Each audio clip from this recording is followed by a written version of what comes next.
Welcome back to part 2 of our conversation with Mr. Clyde King. We pick it back up on the story he has around the apprentice that he lucked out and just happened upon. And if this is the first time you're listening to the Learnings and Missteps podcast, welcome and thank you for showing up. We're all about enhancing the image of careers in the trades, and we got a library of episodes for y'all to listen to. So after you finish this one, go back and catch part 1, and then go back and catch the other ones and the other ones and the other ones, because there's a bunch of them. And keep coming back. We love having you here. And this part of the conversation has that real juicy nugget of the learning and misstep that Mr. Clyde had. He talks about ignoring his instinct and then it coming back and biting him in the behind. It's a good one. All my construction peeps out there, I know you've had this happen to you, so it may give you a little bit of flashbacks. This episode is releasing in the very, very beginning of June, which is an exciting time because we're going to be launching the decentralized conference coming up. It's going to be a virtual conference. I will be streaming exclusively on the Learnings and Missteps YouTube channel because guess what? We got us a YouTube channel. We're going to have a dozen construction influencers, 6 on Friday, 6 on Saturday, starting at 1 p.m. Central. You can pop in at any time. When you show up, leave us a comment. Let us know that you're there. And I'll be releasing here over the next week or so some teasers about who's going to be there and what they're going to be talking about. Here we go to Mr. Clyde King. They happened to be doing an orientation test for a bunch of new apprentices. So I sat in to help the instructors, just talking to them, watching their work. This kid aced everything. He's going to be a real good apprentice. After he's done with his 4 years, he's going to make a hell of a journeyman. So you seen him and you scooped him up, huh? You said, hey, you need to Well, yeah, I kind of lucked into him. He was going to give his company a couple week notice when they called him, and he was looking to get a couple week notice on when he could start. The rep called him, and he happened to talk him into starting that next day, so he quit his job. Wow. The company backed out. Didn't need all these guys. So Mike calls me and goes, "Can you use Logan? I feel really bad." And I said, "Hang on." I said, "Give me a couple minutes. Let me talk to the other guy." He goes, "Yeah, you can bring an apprentice in." Because I was there by myself at the time. He goes, "Yeah." He says, "We're going to start getting some more guys." So I called Mike. I said, "Yeah, tell him to be here in the morning." So I lucked into having him with me. Wow. And so what is it about developing an apprentice that you appreciate most? Being able to work with them and teach them how things are done and why they're done a certain way, and watching them grow. Yeah. I've been fortunate since 2006. I've had 2 that I've pretty much worked with the whole way through their apprenticeship. Yeah. To watch them go out. And then I've had other ones that come in for a couple months with me, and then boom, they're off to somewhere else. But yeah, I like passing that knowledge on. I haven't figured out what I'm giving Logan yet. That last job I was on, I had 2 apprentices. And one, we were working with setting some doors, and I've got an impact screwdriver. You smack with the hammer. Yep. I've got a bunch of them. When we finished up, after I showed him how to use it, and that when he left me, I gave him one of those impact screwdrivers to carry with him. And then another one, I had to get the handsaw out, and I gifted him a handsaw to keep with him.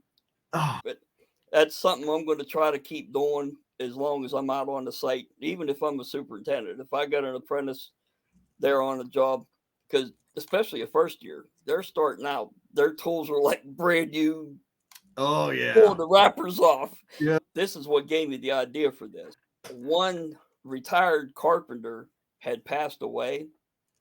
His family gifted a complete set of his tools to the apprenticeship to give to one of the apprentices. So they had a legacy to start with. That gave me the idea. You know what? I've got doubles and triples of mostly everything I use. So I'm going to try to keep, when I've got an apprentice with me, to gift them a tool to stick so they have it for the next job. Oh, that's amazing, Clyde. That is super, super amazing.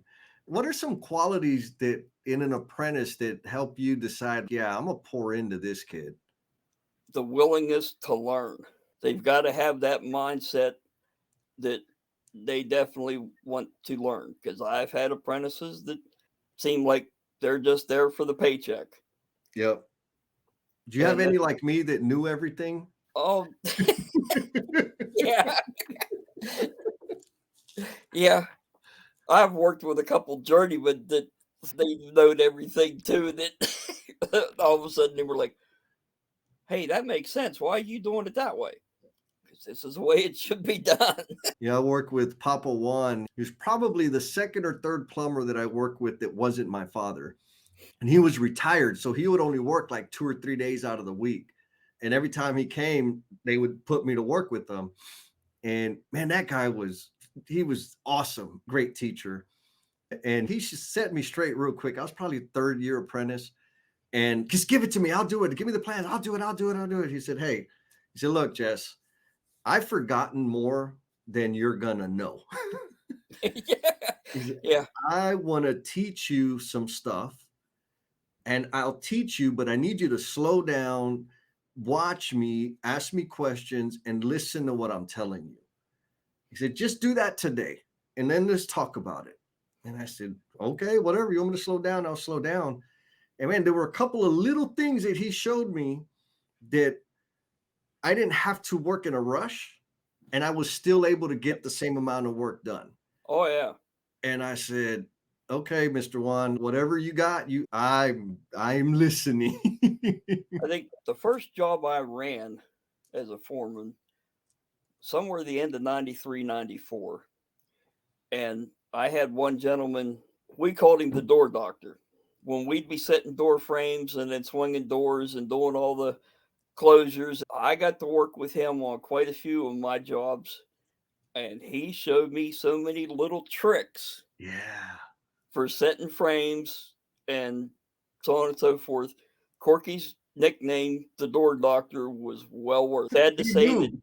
he's no longer with us. I think he passed away in, I think, Mm. 2003 or 2004. But that man was full of knowledge as far as doors and that. And I love doing door frames. I love doing cabinets. I love doing acoustical ceilings. My body's getting too old, beat up to be slinging drywall day in and day Yeah. out, especially 12-foot sheets when I'm 5'4". Oh my And goodness. No. That's hard on the body. but yeah, had the opportunity to work with some very knowledgeable people over the years. Oh man. Yeah. Yeah. So apprentices out there, if you're listening, you may not know it, but that journeyman right now that's trying to pass on that knowledge, they got some skills. If you just be Yeah, quiet for a little bit and listen, ask some questions, they can save you years of wear and tear on your body yes, and make you faster, right? If you just pause and listen for a little bit. And so you got plenty, decades and decades, half a century almost of experience in all kinds of stuff. So designing, you served as a Marine, race car designing. I'm sure you did some race car racing also, huh? oh yeah. Like I said, you see my helmet back here behind me. I'd ran some unlimited go kart stuff. I never did get into micro sprint. Okay. I'd been in a full blown sprint car Hey, and ran some rear wheel drive 4-cylinder stuff back in the day when the early 80s. A lot of that's when you had the Pintos and the Mustangs and the guys were racing the 4-cylinder class. I drove them for a while, and then I just started turning wrenches and learning what makes them go fast to make with today's late models, just in the rear end alone, there's so many adjustments you can do with the 4 link because when the car hikes up, the right rear tire goes backwards a little bit and the left rear tire comes forward to put rear ooh, steer in the car. And then, depending on the angle, depending on how much traction you're getting, you can either make yourself really fast or you can dial yourself right out of the ballpark where you can't get out of your own way. But now oh, my brother talked me into it. We get the second car done. We're going to try to run 2 cars with both of us driving. woo, that is exciting. So through all those learnings, all those experiences, my gut tells me you have at least one story one learning that was the result of a painful misstep? I'm very curious to see what that is. I told you about the one, but the one on the construction side was running the job, and it was push, push, push, push. And I'm looking, it's like, it wasn't on the drawings, but we had all the ceilings in. A lot of them were hard lid, so I had to frame drywall acoustical grid and then hang the drywall on it. Mm. And then all of a sudden, they decided they needed a sprinkler system into place. Woo! Yeah, After you had rocked it. yeah. No. Should have known better, but I was still young on running the crew at that time, or as a superintendent, Yep. and it wasn't on the drawings. But I should have known by the specs as far as the fire marshal and everything that, yeah, this whole area should have a sprinkler system. Ah. So when that was happening, did you ever have that spidey sense that, man, something's off here? Yeah, I was, like I said, it seemed not right, but by the drawings, it wasn't there. One of the things sometimes they always say build to the drawings, but then sometimes the drawings will bite you in the ass. Oh man. Yes. There's an interesting thing. I've worked on a few hotels, and so I'm a plumber, right? So I know they got an ice maker every so many floors, some Yep. places, some have them on every floor. And a couple of times they had the water supply, they had the ice machine, but they had no floor drains for them. And I'm like, that's dumb, but that's what the drawings show. Yep. And then guess what? Back, it was late 90s. Like I said, I was brought up with an architect. Yeah. I've known about when you're detailing everything, you're doing your vellum paper, you're doing overlays to make sure things will line up as far as your toilet flanges and every so on and so forth. Yep. I'm laying this job out to help the plumber. Fresh concrete floor, probably, oh, I'd say about a 50,000 square foot floor Okay. in and Yeah. out for an assisted living home. So I'm chalking lines, and he's getting ready to core drill the first two toilet flanges right into a bar joist. Oh, So I yeah. called the architect. Can you move the wall? Yeah. I bet there was 15 or 20 of them on that floor. This Hit was a the young architect. I was like, didn't you do an overlay to check with the structural steel? He goes, honest to God, his words, what's an overlay? oof. Yeah. I was like, you're kidding me. I was taught that in high school Yeah. during my mechanical drawing class. But now in today's technology with BIM and that, and you can do the 3D modeling, you can eliminate 90% of them if everybody's paying attention. Yes. Oh yeah. Again, back to the technology. I remember I thought I was hot stuff because we created like a light box, right? We'd get a light and create a box, put some laminate over it, and we'd layer the drawings and Yep. the light under it so we could see what was going on there. And then I was extra fancy because I would highlight my drawings with highlighter, give my systems different colors. And man, now everything's in 3D and you can Yeah. navigate and zoom around in it. It's a little You, frustrating to you wait still for get that. into issues with that. Sure, but here's the thing. I've threatened people with my 24-inch pipe wrench before.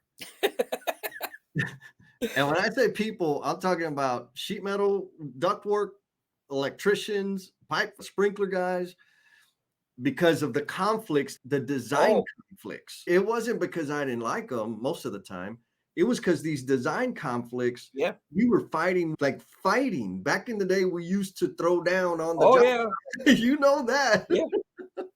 And nowadays, with that technology, even though it's not perfect, that kind of emotional burden or strain on the human being, a lot of it is reduced. There's still clashes, there's still problems, but not like it used to be. I used to get up there and go to town with my storm drain or my domestic water mains, come back a couple days later to start testing it. And they cut stuff out of my line because they wanted to run their duct through it or whatever it was. It's like, what the hell's going on here? Again, because it was a lack of clash detection. It was just kind of field verify and figure it out. Everybody was fighting for that real estate above the acoustical ceiling. And then they'd lower everything down to where there was quite a few jobs that I literally had to put the ceiling tile in as I was putting the grid together because of the clearance issue. Yeah. Yes. Oh man. I wonder if there's ever going to be that one project that it all clicks and flows together. I've seen some come again, a huge focus on the coordination during design and through BIM and et cetera. And it's gotten better, but man, there's still a lot of room for improvement to make those Yeah. things better. Like you saw, today's random thought was about the traditional project method, design, Yep. bid, build. Yep. Tomorrow's about an IPD. Ah, The next day is about CMAR, and then Thursday's about a regular design build. okay. With the IPD and the CMAR, you can eliminate a lot of that if you get the contractors in early enough in the design phase to talk about products, clearances, Yep. and everything else as the design's going on. Now, it doesn't work on every job, Yep. but people are going to start finding out that construction manager at risk or a true IPD is going to change the way we build things. Yes. And I'm a Yes. firm believer to get the general contractor, his site superintendent, minimum in there extremely early to talk about things. Absolutely. The people that are going to be putting their hands on the damn thing, the earlier we can get them involved, rather not just like planning it out, but building relationships amongst each other. Yes. That's the thing, because ain't nothing going to be perfect. We're going to have weather, No. we're going to have material shortages, we're going to have labor shortages. We have all kinds of stuff that impacts every single project. But when we have healthy relationships, we can work through those things together. Yeah. As opposed to it's your fault. No, it's your fault. No, it's your fault. Yeah. You've got to be able to be open thinking wise Yes. and be able to adapt daily. Daily, hourly. I've been improvising and adapting daily with this company because they've got a couple jobs going. They're only using us on this one. There's times that I get in there in the morning right at 6:30 because even though we're not starting till 7, I'm a firm believer the foreman and that should be there 30 minutes early. Yep. For one, go walk the site, check, make sure you get the tool trailer unlocked. There's quite a few times where they've hijacked tools that I was planning on using that day to take them over to the other job. So I've had to adapt. Oh man, Mr. Clyde, I know you've had a huge impact in just a short period of me interacting with you on social media. And you've been on this world and in the trades for a very long time. So I'm wondering, what footprint do you intend to leave on the world? I hope to leave a legacy where I can get everybody's mindset to be in a learning mindset, to cooperate and adapt out on the site. Hopefully, I've got 3 years till I can retire, but I'm hoping to continue on in like a consulting type role. Yeah. Maybe open my own consulting business where I can go travel and talk to people. So who knows, I got 10 years plus left. Yeah, for sure. And you've already started sharing that knowledge out there. So I know you're on LinkedIn. What other platforms are you using right now? I can't remember if my Instagram account's still active or not, but I haven't done TikTok. I'm working at getting some of my stuff over to YouTube. I've got my own Facebook page, which is just Clyde King. That's mainly family stuff and then race team stuff because we have a race team fan page there. And I also started King Brothers Motorsports page on LinkedIn that I'm working at getting some stuff up onto there. A couple different areas. People talking to me about getting a podcast going, and it's in the works, but not sure where to go with it. Like right now, I'm trying to upload my Construction Talks Unfiltered, which is like my podcast type thing. Sure. I haven't had any guests yet, but it's just me talk more in depth on stuff with my random thoughts. I'm trying to get a few of them uploaded onto YouTube. I am inspired and I applaud you for the way that you have embraced and leveraged technology, social media, all the stuff, particularly because you're doing it to transfer knowledge. You're Yeah. doing it to give back to the trades and the industry that afforded you a pretty awesome life, Oh yeah. and sharing that with our youth as they continue to come in. Did you have a good time today, sir? Oh yeah. Had a blast. Good, good. Hayden had me on Built with Build, Okay. and I think it posted in January. Then Walker and Davis had me on, and now on to this one. So yeah, we're rocking and rolling, having a good time. That's amazing, man. The snowball starts building and Yeah. building. Again, it's the body of work that you've produced. I mean, for me, of course, I always want to interview folks that have built a career in the industry. And then it's like an extra special treat for me to interview and share with the L&M family folks that are actually contributing and doing something more to leave this industry better than they found it. So thank you for And that, sir. one thing we didn't touch on, like you've noticed, my construction talks unfiltered always have music of some sort. Yep. There's a reason for that. I've Oh, been a musician since I was probably 8 or 9. That's what I really? did with the Marines. I was in the United States Marine Drum and Bugle Corps. Oh, so That's I so was music was stationed a out of thing. 29 Palms, and we traveled with the field unit, and then the drum corps. The only one of the drum and bugle corps that are left is the commandant's own at 8th and I. All the other field units have been disbanded just Mm, for cutbacks from everything else. But yeah, music's a big part of my life. Music is such a universal thing to change a mood, to help somebody's train of thought. But that's the reason behind always being some music of at least an intro, or like me acting like a fool trying to play Elwood blues. yes, sir. 100%. I love the way you pointed out that it can change the mood or inspire a mood because it Yeah. totally can. It And brings back memories just like that. Mr. Clyde, I appreciate your time today. not a problem. It was a pleasure. I had a good time. Oh man, that Clyde is an awesome, awesome dude. He really does inspire me the way he's navigating, learning, seems to have always been upskilling throughout his life and his career in construction. I'm wondering, were you as surprised as I was to find out that like he's a rocker, a percussionist? I had no idea. And that's just another example of like all our construction professionals out there. At first glance, it's easy to paint a dull picture of who they actually are. But when we spend the time to get to know them and listen to them, we find out all the amazing stories behind their life. So go out there and connect with the construction professional because there's some pretty awesome, inspiring people. And you know what? If you struggle with connecting with people, I know of a group that is practicing some pretty awesome stuff that really helps deep and meaningful connection. And most of all, just drives miles and miles of self-awareness, and that's the emotional bungee jumpers. I invite you to check them out. There's links down there in the show notes, and because you're a member of the L&M family, if you click on that link and use the coupon code Jesse, with no I, Jesse, you get yourself a little discount. Love to have you be a part of the crew. And remember, sharing is caring. So I invite you to share this episode or this podcast with your people, the folks that you think it's going to provide some value to. Be cool, and we'll talk at you next time. Peace.